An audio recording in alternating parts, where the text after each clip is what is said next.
I have a red apple, which is made from matter, and the blue one, which is made from antimatter. Fortunately, it's true antimatter, but look what will happen. Why?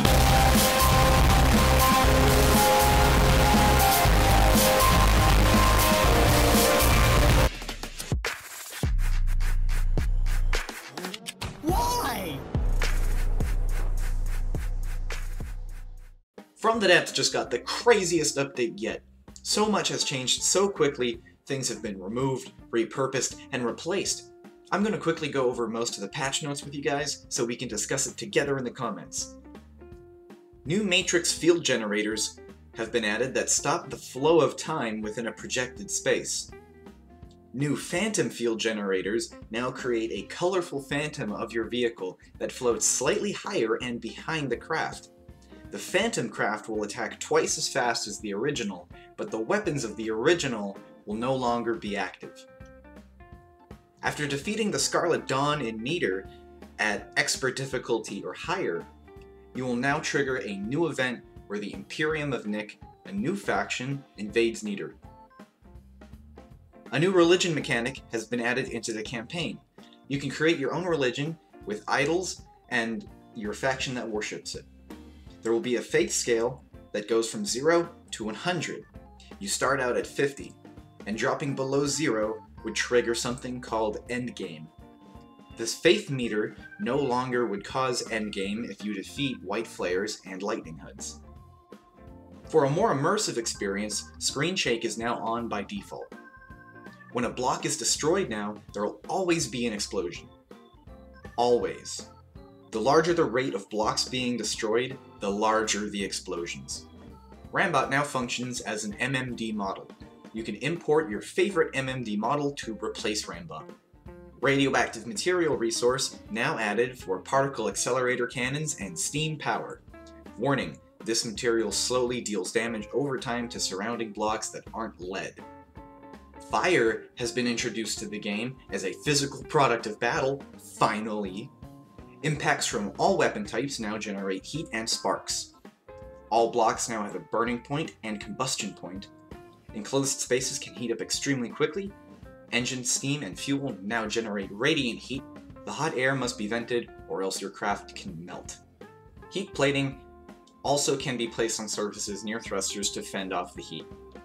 Due to complaints of difficulty, the developers have removed godly difficulties from the game.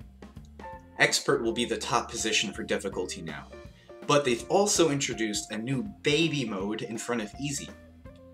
There will be entirely new crafts for every faction for baby mode.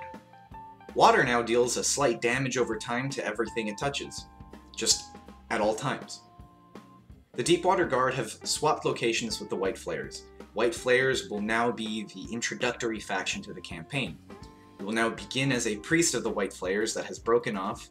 The Deepwater Guard have been converted to a particle cannon only faction, utilizing light armor, shields, and various pack weaponry. Just like steam engines, fuel engines now burn materials as well to operate. Radiators and external air sources are now required for them to operate. That means fuel engines no longer work in space. Steam now burns only radioactive material. Quality of the radioactive material determines how much fuel it supplies to the boiler. The quality of the radioactive material can vary from 1 to 100.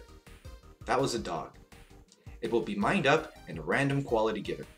High quality nodes now exist around Nidar, lower quality near the start, higher quality towards Scarlet Dawn. Sails have been removed from the game entirely to fit the more futuristic theme the developers are trying to maintain. Ship propellers are now unable to be placed horizontally, as they now function solely to keep things afloat, not as propulsion.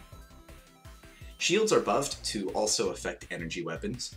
Shields that touch other shields now meld as one, and that was a dog again, and have a health pool with all connected shields.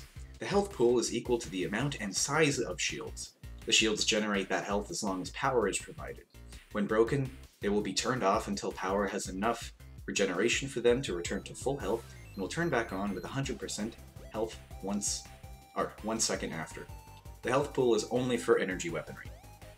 As in, only energy weaponry can hurt shields. All cram barrel parts have been removed except for the bomb chute, making crams an entirely bomb-based weapon. Although the frag count has increased from 400 to 4,000, reload time has been adjusted accordingly. Missiles no longer have explosive, EMP, or frag warheads. Missiles now are transformed purely to physical penetrator weaponry. New warheads have been added though: the drill warhead, hammer warhead, spear warhead, and shield warhead. Cost of missiles has been doubled for balance purposes. Particle cannons now serve as the main weaponry in the game. As From the Depths now is going more futuristic, the energy weapons will serve as the primary weapon. Particle accelerator cannon adjustment parts have now been added. Special barrels to adjust the size, special condensers to create bullets, and much more. Particle accelerator cannons can now use ammo, fuel, engine power, or energy to shoot. Simple weapons have been replaced with a small, medium, and large naval rifle, as well as a simple particle cannon.